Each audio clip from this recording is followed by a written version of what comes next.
बाबा जी की प्यारी साथ संगत जी, प्यार भरी राधा स्वामी जी।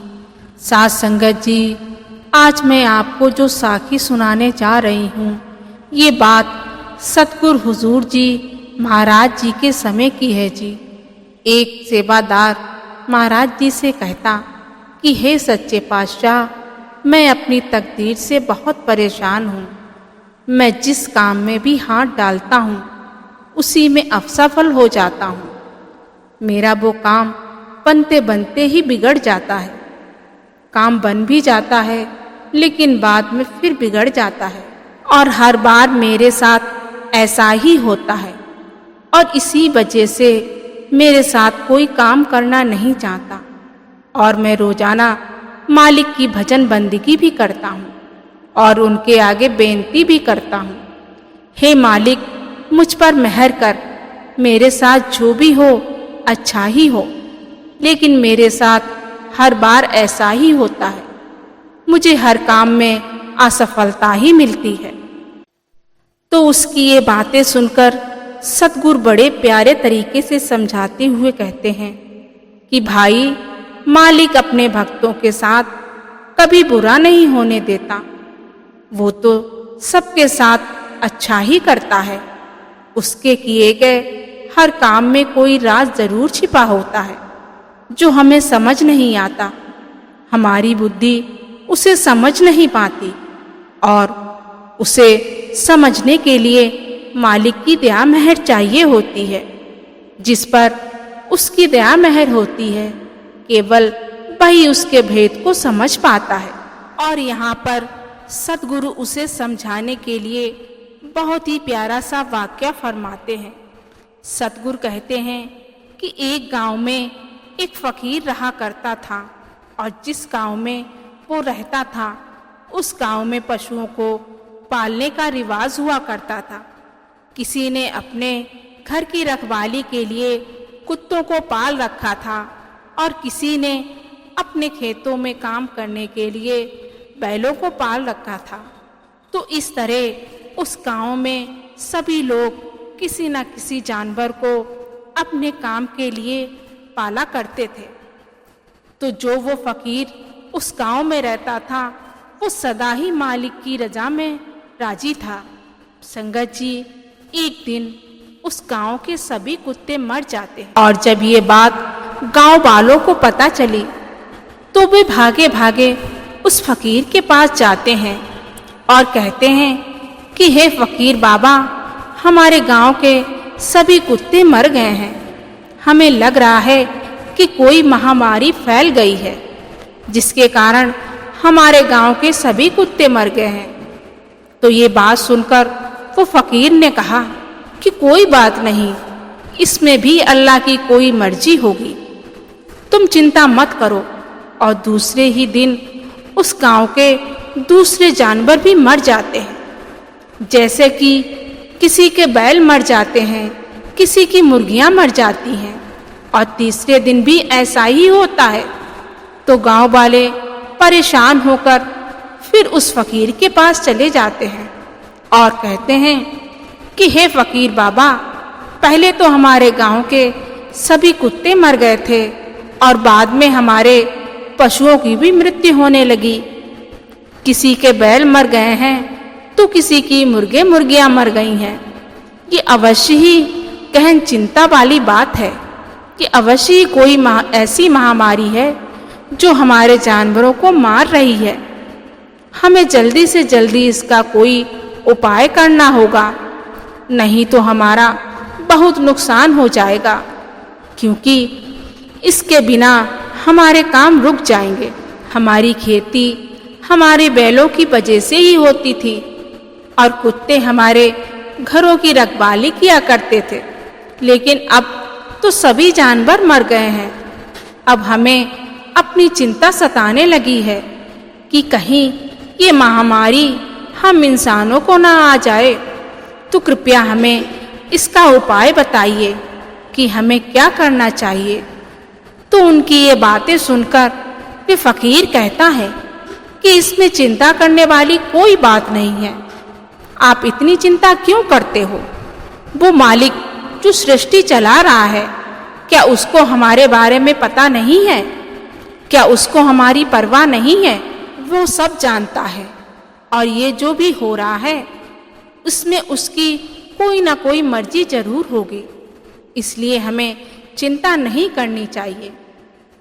हमें सब कुछ उसके ऊपर छोड़ देना चाहिए, क्योंकि होता तो उसकी मर्जी से ही है।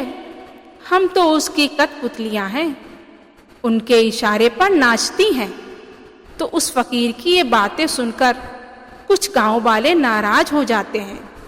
कोई कहता है कि पिछली बार भी जब ऐसा हुआ था तब भी इन्होंने ऐसा ही कहा था कि सब कुछ उस मालिक की मर्जी से हो रहा है, जबकि ऐसा कैसे हो सकता है? सभी जानवर एक साथ इकट्ठे कैसे मर सकते हैं? और हमारा इतना नुकसान हो गया है और ये ऐसी बातें कर रहे हैं। तो कुछ गांव वाले नाराज होकर वहां से चले जाते हैं और उसके कुछ दिनों के बाद एक रात के समय उस गांव में डाका पड़ जाता है। डाकू लूट मार करते करते उस गांव में आ जाते हैं। रात का समय होता है। तो जब वे दूसरे गांव से लूट मार करके इस गांव में प्रवेश करते हैं और देखते हैं कि पूरा का पूरा गांव वीरान पड़ा है। यहाँ पर कोई हलचल नहीं हो रही है। गांव में कोई कुत्ता भी नहीं दिखाई दे रहा है, कोई बैल नहीं दिखाई दे रहा है। तो ये सब देखकर जो डाकुओं का सरदार होता है वो कहता है कि ये गांव वीरान पड़ा है, लगता है यहाँ कोई नहीं रहता।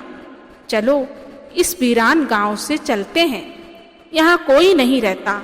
चलो आगे बढ़ते हैं, किसी दूसरे गांव में जाकर लूट मार करते हैं।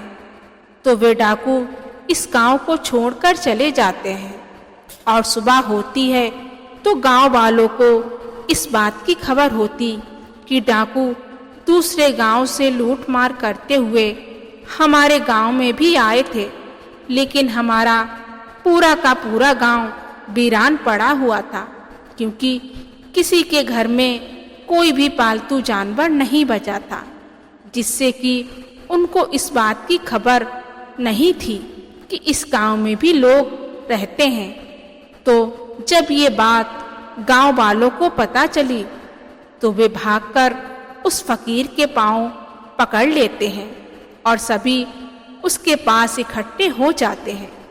तब वो फकीर गांव वालों को समझाता है कि हमें कभी भी मालिक से किसी भी बात की शिकायत नहीं करनी चाहिए कि वो ऐसा क्यों कर रहा है, क्योंकि वे जो भी करता है हमारे लिए अच्छा ही करता है।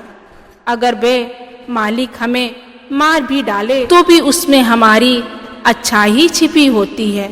वे मालिक हमें इसलिए मृत्यु नहीं देता कि हमारा समय इस संसार में पूरा हो गया है, बल्कि वे हमें इसलिए मृत्यु देता है कि उस समय हमारा मर जाना ही हमारे लिए अच्छा होता है। इसलिए वो हमें मृत्यु दे देता है और इंसान कभी-कभी उसकी वजह को नहीं समझ सकता, क्योंकि जो बच्चा पेट में होता है अभी 4 महीने ही हुए होते हैं और वो मालिक बच्चे में जान डाल देता है और हम माँ के पेट में बिना सांस के रहते हैं। जो हमें बिना सांस के माँ के पेट में रख सकता है और हमें बिना मुंह के माँ के पेट में भोजन दे सकता है, तो क्या वह मालिक इस संसार में हमारी रखवाली नहीं कर सकता? क्या उसको पता नहीं है कि हमारे लिए क्या अच्छा है, हमारे लिए क्या बुरा है? हम किस बात की उसके आगे शिकायत करते हैं, जबकि वे जो भी करता है हमारे लिए अच्छा ही करता है।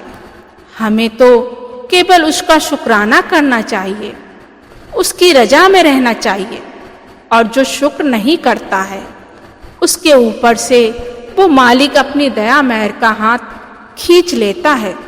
तो साथ संगत जी, हमें जिंदगी में कभी भी मायूस नहीं होना चाहिए, सदा ही उसका शुक्राना करना चाहिए जो भी हमें उसने दिया है। हमें उसका शुक्राना करना चाहिए। दुख में भी उसका शुक्राना करना चाहिए और सुख में भी उसका शुक्राना करना चाहिए। हमें कभी भी उसके आगे किसी बात की शिकायत नहीं करनी चाहिए कि हमारे साथ अच्छा नहीं हुआ, क्योंकि हमारी बुद्धि उसकी वजह को समझने के काबिल नहीं है। ये बात तो केवल वही समझ सकता है जिस पर उसकी दया मेहर होती है। अंत में सतगुरु कहते हैं, तो जिंदगी में कभी भी हमें मायूस नहीं होना चाहिए, परेशान नहीं होना चाहिए। उसकी दी गई बातों का शुक्राना करना चाहिए। उस मालिक की भजन बंदगी के लिए वक्त निकालना है, लेकिन हम तो शिकायतों से भरे रहते हैं। अगर हमारे कुछ पैसे गिर जाते हैं तो हम शिकायत करने लग जाते हैं। अगर हमारा कोई नुकसान हो जाता है तो हम शिकायत करने लग जाते हैं, जबकि हमें तो उसका शुक्र करना चाहिए, क्योंकि जब हमारा कोई नुकसान होता है तो उसमें भी उस मालिक की रज़ा होती है। उसमें भी हमारे लिए अच्छा छिपा होता है जो हमें दिखाई नहीं पड़ता। और अगर मालिक हमारे लिए एक रास्ता बंद कर देता है तो 10 खोल भी देता है। साथ संगत जी, अगर आपको साखी पसंद आई तो कमेंट में राधा स्वामी जरूर लिखें जी। इसी के साथ मैं आपसे विदा लेती हूँ। मिलते हैं अगली वीडियो में। संगत जी, अगर आपने हमारा चैनल सब्सक्राइब नहीं किया तो सब्सक्राइब करना ना भूलें जी। गुरु प्यारी साथ संगत जी, राधा स्वामी जी।